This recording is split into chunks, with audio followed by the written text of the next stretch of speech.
Bonjour Arnaud Klersfeld. Bonjour. Alors, nous vous recevons ici chez vous pour notre chaîne Livre Noir. Nous voulions parler des événements qui se sont déroulés ce week-end. Vous êtes avocat, vous êtes spécialiste des questions d'Israël et même de la question juive de façon plus générale, même des questions mémorielles. Je voulais savoir, en guise de première question, comment vous aviez vécu, vous, personnellement, ce qui s'était passé ce week-end.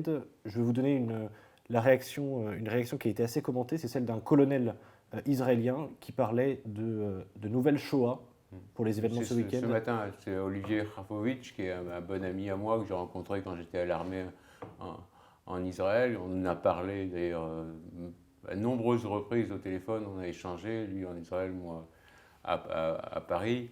Et je lui ai dit, c'est comme les Einsatzgruppen quand ils étaient arrivés en Ukraine en 1941 et où ils tuaient toutes les familles juives. C'est exactement la même chose, c'est-à-dire prendre les enfants, les tuer devant les parents, tuer les parents, violer les femmes, prendre les otages. Oui, ça fait vraiment mal au cœur. Il y a un sentiment de révolte, de haine même, de voir une telle barbarie et de voir que un gigantesque pogrom s'est déroulé sur la terre d'Israël, alors qu'on avait dit plus jamais ça et que l'armée était garante de la sécurité du peuple juif. Donc c'est un coup au moral, un coup au cœur. Mais en même temps, quand on regarde les choses de manière historique, avec une perspective historique, pour la première fois depuis 19 siècles, il y a un État juif qui est puissant. Il n'y a pas de risque existentiel pour Israël comme il y a pu en avoir en 1973, quand les tanks syriens ont failli débarquer sur la plaine du Golan. La situation des Juifs est bonne partout dans le monde, ils ne sont plus persécutés nulle part, ils peuvent accéder à toutes les positions qu'ils veulent selon leur mérite. Donc depuis 19 siècles, la situation des Juifs n'a jamais été aussi bonne et en même temps, les gens comprennent ce qui arriverait aux Juifs d'Israël si des groupes terroristes comme le Hamas, le Hezbollah ou le djihad islamique prenaient le pouvoir. Ce serait une nouvelle Shoah en Israël. Et les Français, ils n'étaient pas nombreux hier à la manifestation, il n'y avait pratiquement que des Juifs et des hommes politiques ou des femmes politiques, mais ils comprennent très bien eux aussi qu'ils courent des risques et ils ont été aussi frappés au cœur en 2015 quand il y a eu les attentats du Bataclan et quand la même haine islamique s'est abattue sur la jeunesse française. Et alors justement, comment est-ce que en Israël, ils voient justement le soutien français? Est-ce que justement le fait que certains Français juifs quittent la France pour partir en Israël pour être plus en sécurité, est-ce qu'ils se disent que la France c'est un pays à risque? Est-ce que la France est devenue pour vous un pays à risque pour les Juifs? Israël aussi est un pays à risque, on le voit. Il y a une communauté musulmane qui est importante, qui est de l'ordre de 7 millions. Parmi cette communauté musulmane, il y a un certain nombre de gens qui sont islamisés. Et on ne sait pas comment ça va évoluer. Pour l'instant, une grande partie, ou une partie en tous les cas notable, ne s'intègre pas. Et ne s'intégrant pas, elle en veut à une autre minorité en France qui, elle, s'est bien intégrée, c'est-à-dire les Juifs, qui sont 10 fois moins nombreux, puisqu'ils sont de l'ordre de 600, 700 000.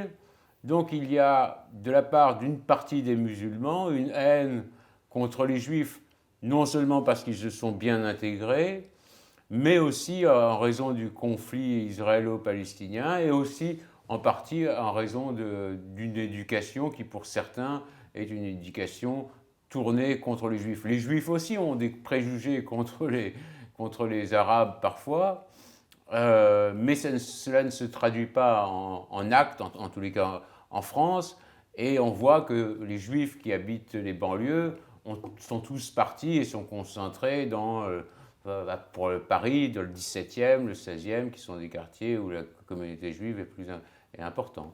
Et alors justement, certaines personnes, que ce soit au niveau politique ou alors même tout simplement dans des citoyens, qui soient musulmans ou pas d'ailleurs, se revendiquent, eux, de l'antisionisme, mais pas de l'antisémitisme.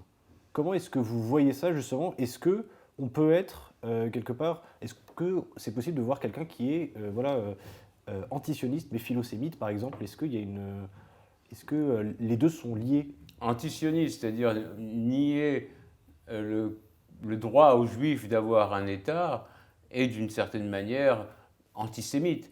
Et on voit bien qu'un leader comme Mélenchon, qui est un leader charismatique, et d'ailleurs la France insoumise n'existerait pas sans lui, parce que c'est lui qui mobilise, qui est grande gueule, qui étonne par ses discours, et a un discours qui est un discours antisémite, et non seulement quand il dit que Jésus a été crucifié par ses compatriotes, alors que Jésus a été condamné à mort par Ponce Pilate, et crucifié, ce qui était un châtiment romain.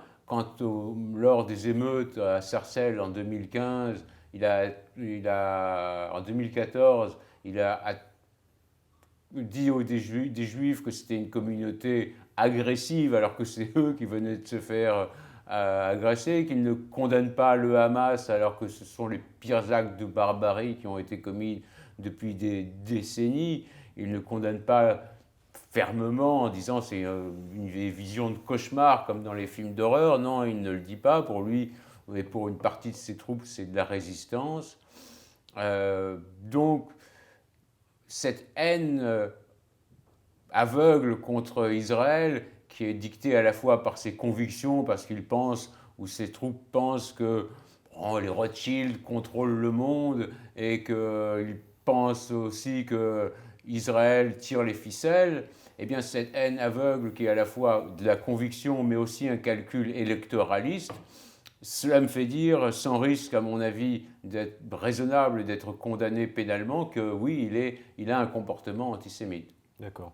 Et alors, justement, l'antisémitisme, c'est, dans la définition, c'est la haine des Juifs. Vous qui avez été soldat, donc... Il y a une définition qui a été adoptée par l'Assemblée nationale, et il y a une résolution qui a été adoptée par l'Assemblée nationale, je crois, en 2019, et qui définit l'antisémitisme selon l'Institut pour la mémoire de l'Holocauste. Et dans cette définition, une haine, une haine aveugle d'Israël est considérée comme de l'antisémitisme. D'accord.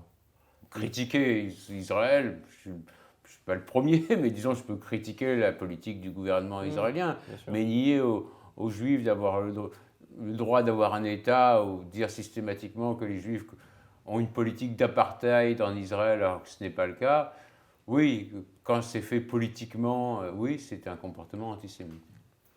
Et alors, en tout cas, le moteur de tout ça, c'est quelque part, c'est la haine.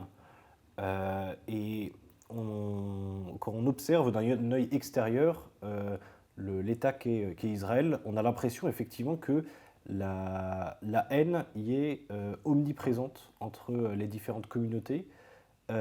Vous qui avez été justement soldat et qui êtes citoyen d'Israël, est-ce que c'est un État qui est rongé par justement une haine entre partisans de la Palestine et partisans d'Israël? Est-ce que c'est pas un État qui est profondément divisé justement par ce sentiment?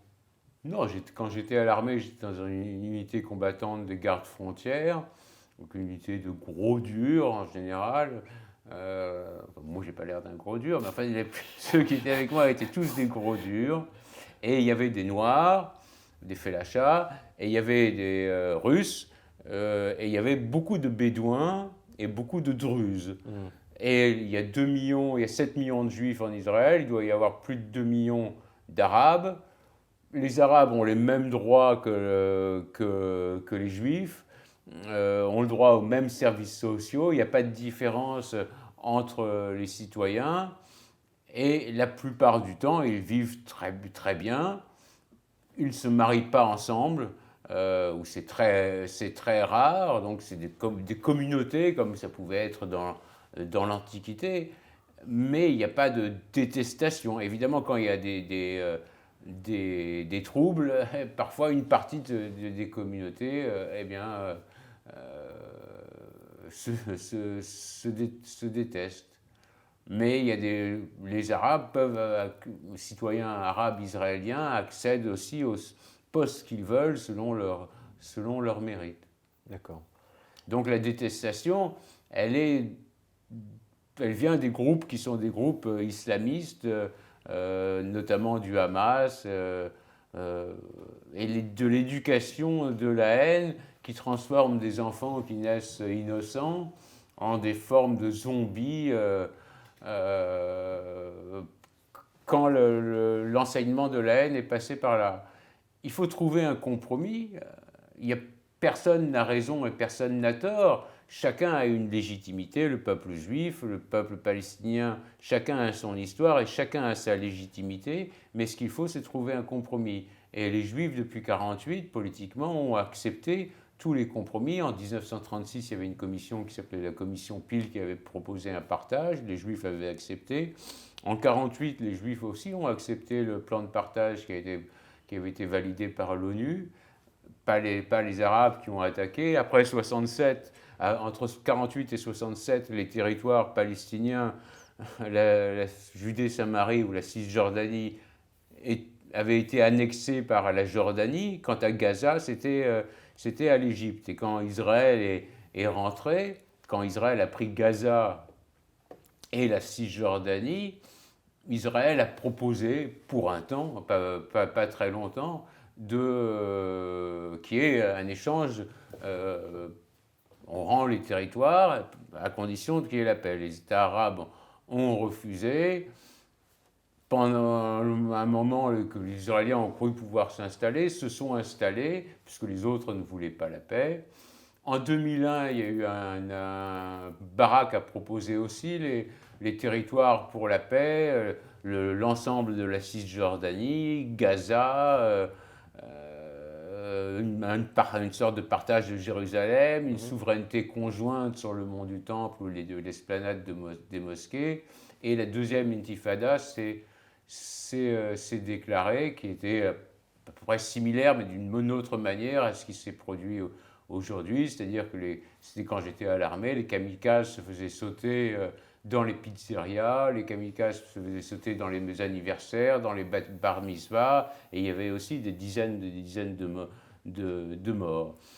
Et c'est parce que les leaders palestiniens ne veulent pas d'un État juif au Moyen-Orient. S'ils voulaient un État juif, s'ils acceptaient cet État juif au Moyen-Orient, il y aurait la paix tout de suite. S'ils disaient on arrête, on veut la paix, tout de suite il y aurait un État palestinien. Mais alors, justement, vous parlez de l'État palestinien, en l'occurrence, c'est le Hamas qui a attaqué.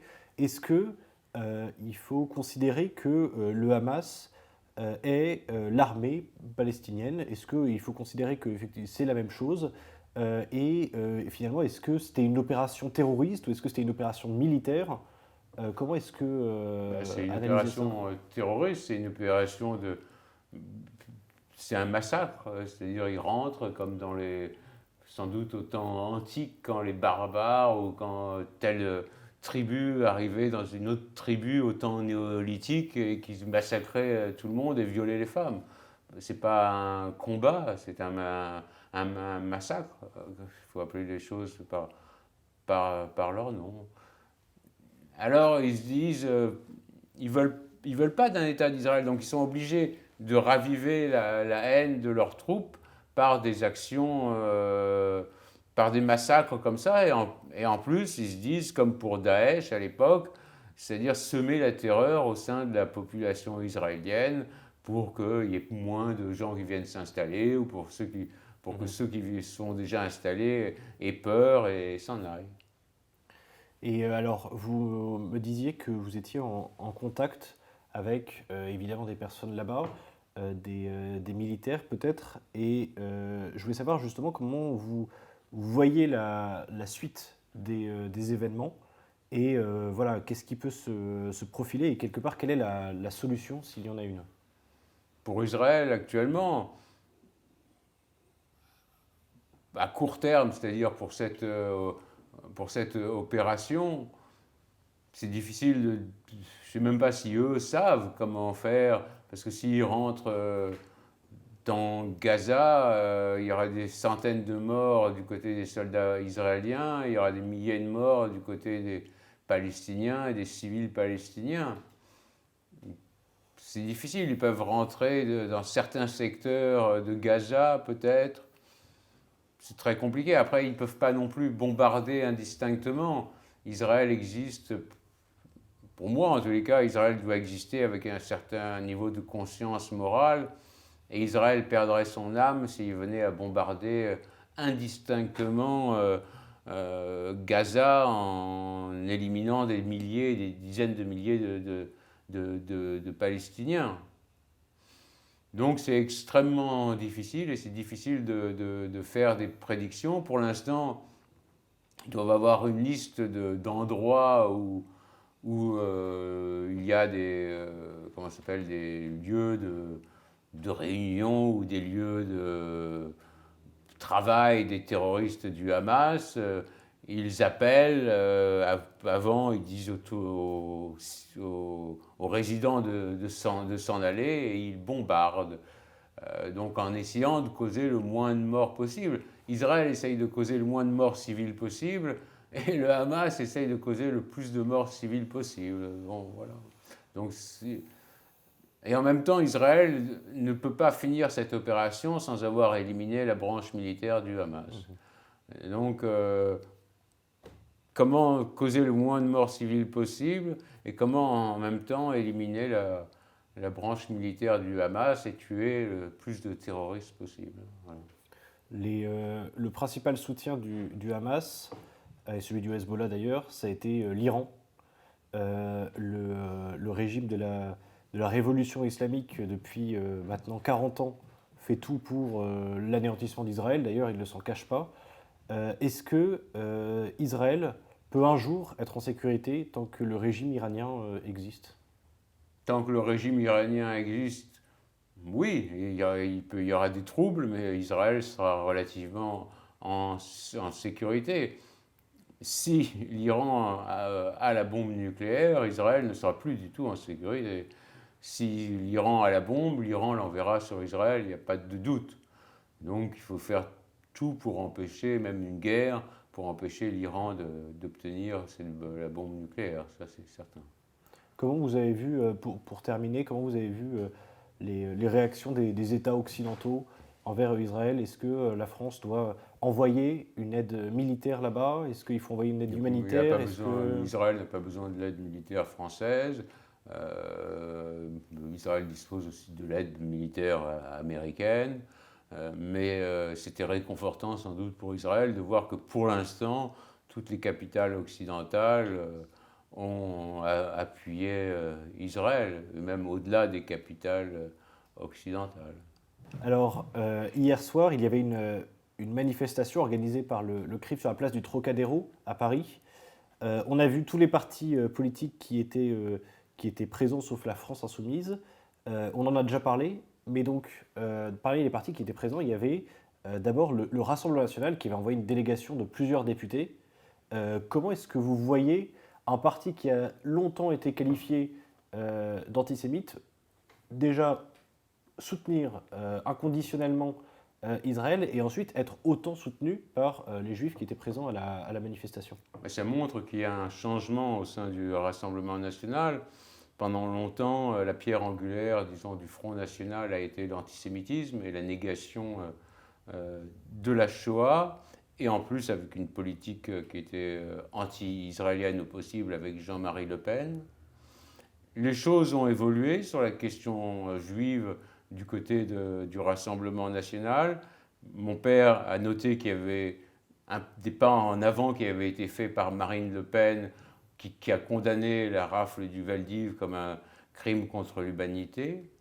Mais il reste encore un chemin à faire au Rassemblement national pour se réconcilier avec la communauté juive, c'est-à-dire de reconnaître le discours de Jacques Chirac au Vel-d'Hiv, qui est la condition sine qua non de cette réconciliation, parce qu'il y avait à l'époque deux France, et c'est dans l'intérêt du Rassemblement national de le faire.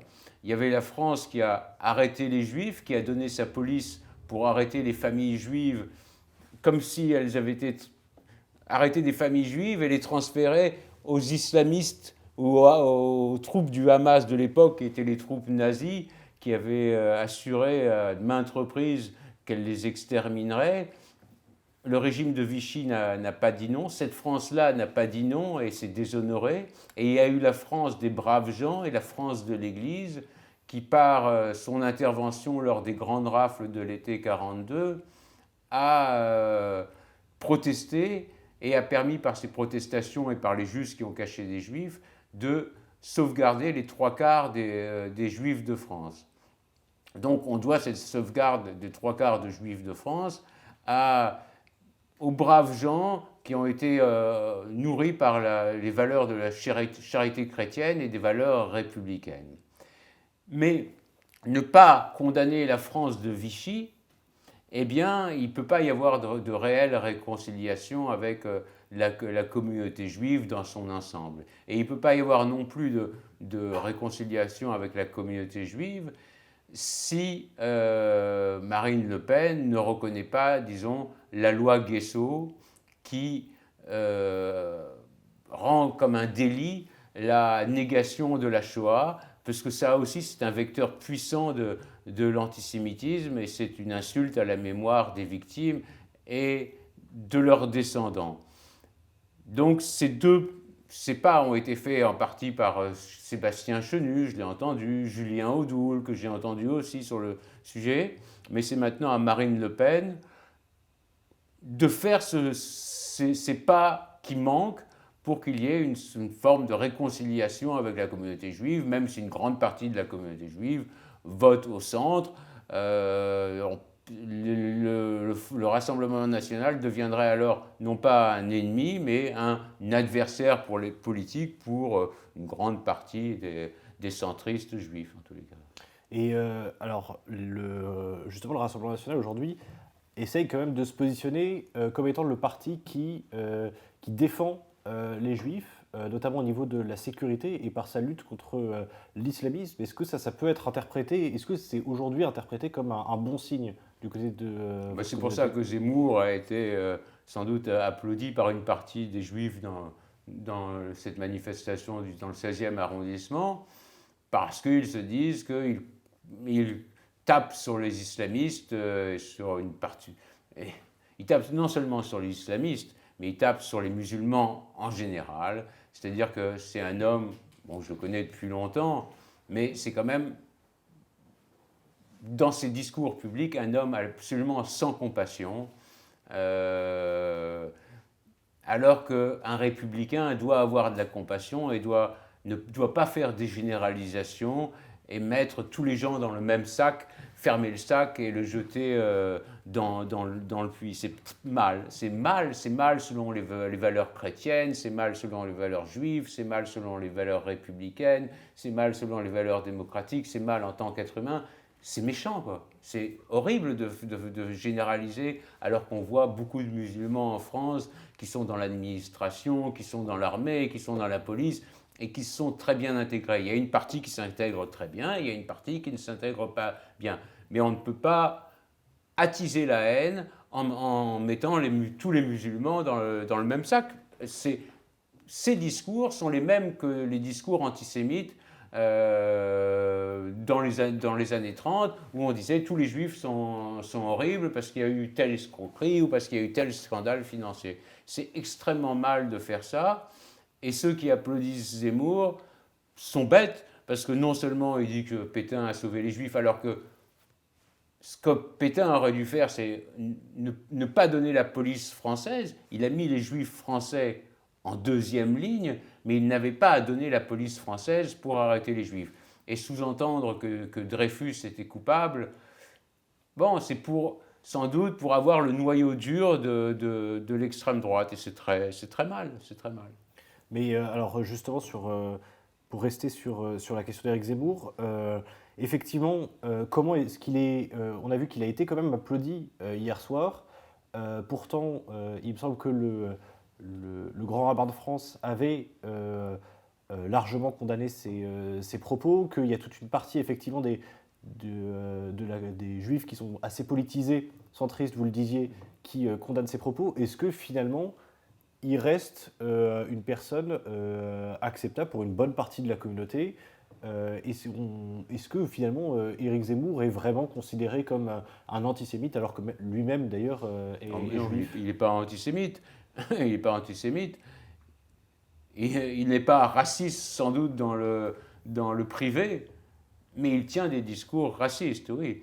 Et s'il est applaudi par certains, ça s'entend certainement pas par une grande partie, mais par certains, c'est parce que les Arabes tapent sur les Juifs, tuent les Juifs en Israël, causent beaucoup de Vous faites un amalgame là en disant les Arabes quand même. Vous mettez tout le monde dans le même sac. Les Arabes du Hamas tuent les Juifs en Israël, causent des troubles aux Juifs en France, les obligent à déménager. Donc il y a une passion, oui, des préjugés pour certains, évidemment. C'est normal. Très bien. Et alors justement aujourd'hui, est-ce que, enfin, quelque part, au sein de la communauté juive, qui pour eux les défend le mieux, les protège le mieux, leur permet le mieux de vivre leur religion?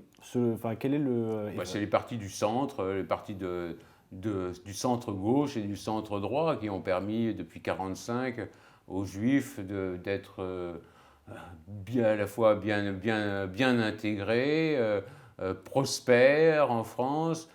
C'est eux qui sont le plus barricadés contre l'antisémitisme. Ce sont les partis de droite et les partis de gauche. On ne sait pas comment les partis d'extrême droite agiraient quand ils sont au pouvoir. La plupart du temps, quand les partis d'extrême droite sont arrivés au pouvoir, ça a été un désastre non seulement pour les pays. Il n'y a pas tellement de pays où l'extrême droite, en tant qu'extrême droite, est arrivée au pouvoir et où les gens étaient heureux, si vous pouvez m'en citer un. J'ai l'impression qu'en Italie, ça se passe pas trop mal pour l'instant. Oui, mais enfin, elle est devenue d'extrême droite, elle est devenue de droite, oui. Droite dure. Bon, il n'y a pas tellement de pays. Si vous prenez Mussolini, les Juifs n'étaient pas heureux et le peuple n'était pas heureux. Si vous prenez Horthy en Hongrie, les gens n'étaient pas heureux, les Juifs... Le Rassemblement national et Reconquête, ils sont d'extrême droite pour vous encore? Reconquête, c'est à part. Le Rassemblement national est en train de faire la mue d'extrême droite à droite extrême, populiste. Mais ils ont encore un chemin à faire, et je vous ai dit quel était ce chemin à faire pour la communauté juive. Très bien. Écoutez, merci beaucoup Arnaud Klarsfeld. Merci.